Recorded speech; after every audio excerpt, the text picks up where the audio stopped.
Hello, my name is Rain, and you're watching wowacoolusername.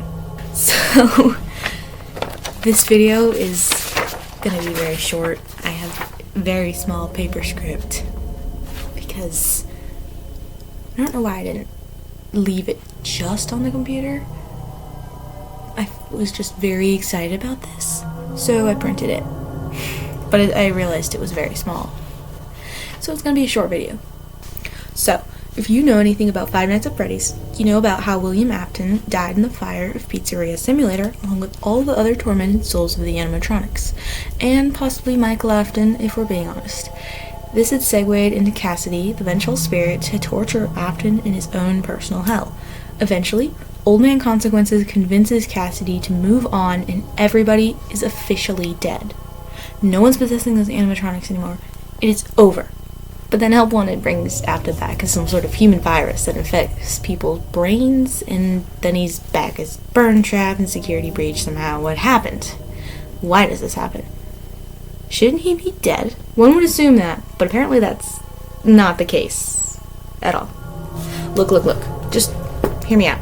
I understand that maybe Cassidy exacting her revenge on Afton perhaps kept him from dying, and I understand that from the lore standpoint that's probably most likely why he's still alive and hasn't moved on, because she kept him there to torture him.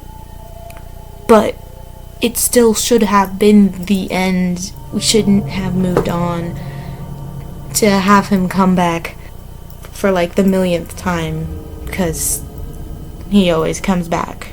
Ultimate Custom Night should have been the end of FNAF as we know it. It was literally the perfect ending.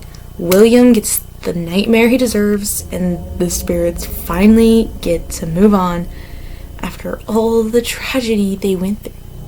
Why isn't this the case?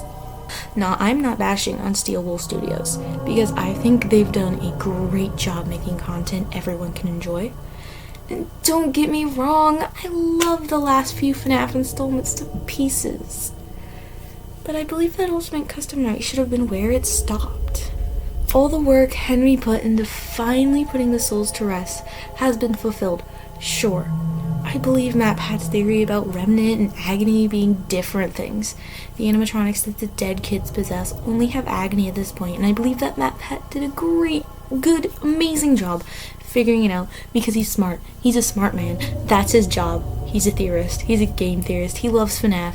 He's been doing this for years. We've all been doing this for years. We can't stop. Check out his video, by the way, because it's awesome. But this theory doesn't explain Afton at all, though. He's still here. He's not Remnant. He's not Agony.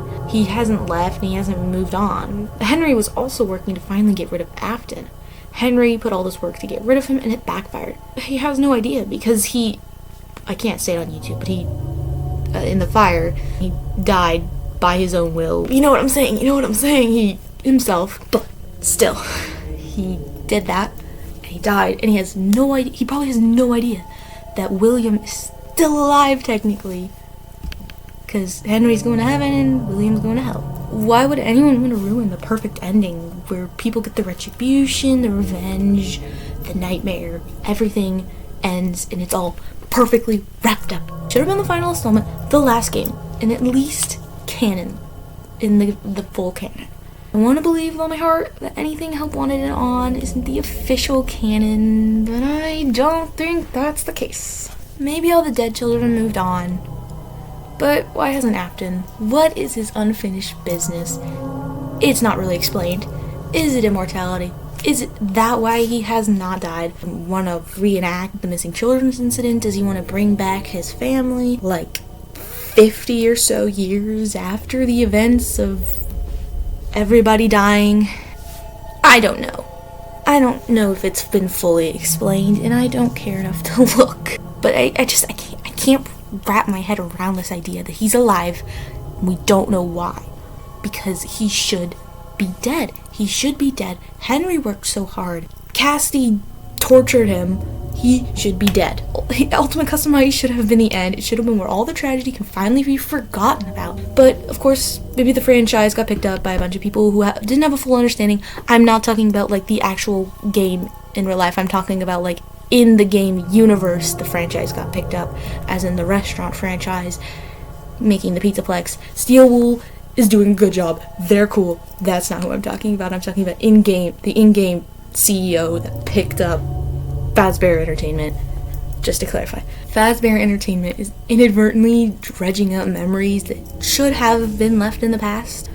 Maybe that's how they found Afton in his Springtrap suit, accidentally downloading his consciousness into their game, taking over their beta testers' minds, and pulling them into his weird cult that he has for some reason.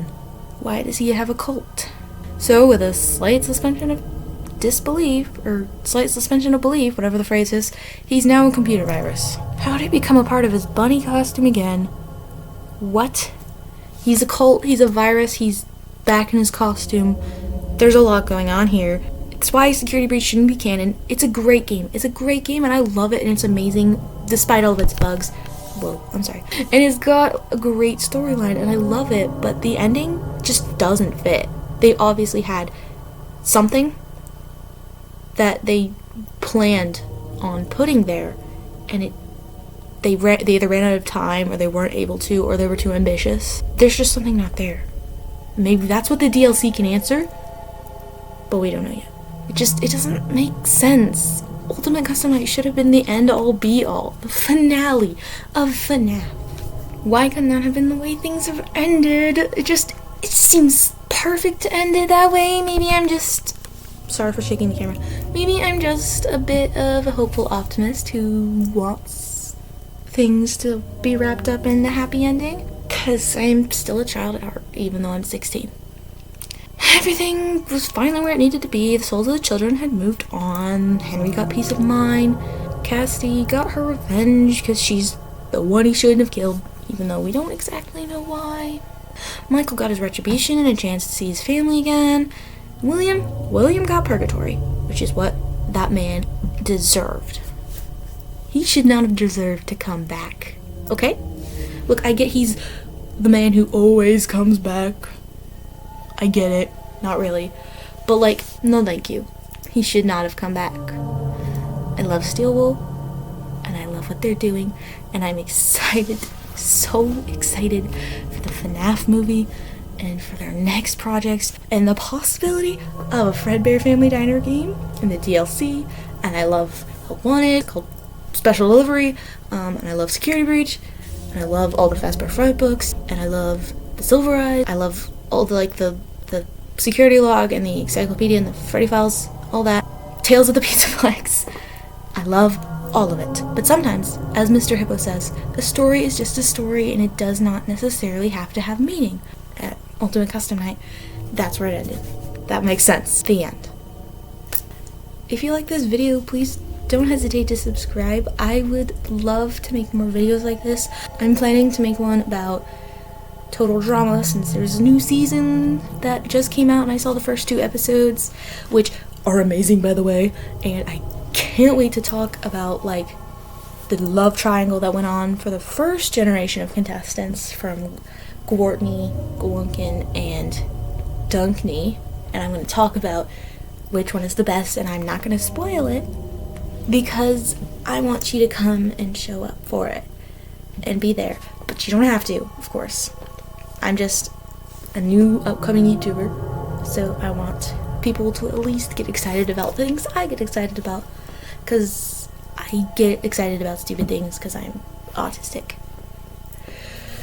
So, please subscribe. Thank you. Bye!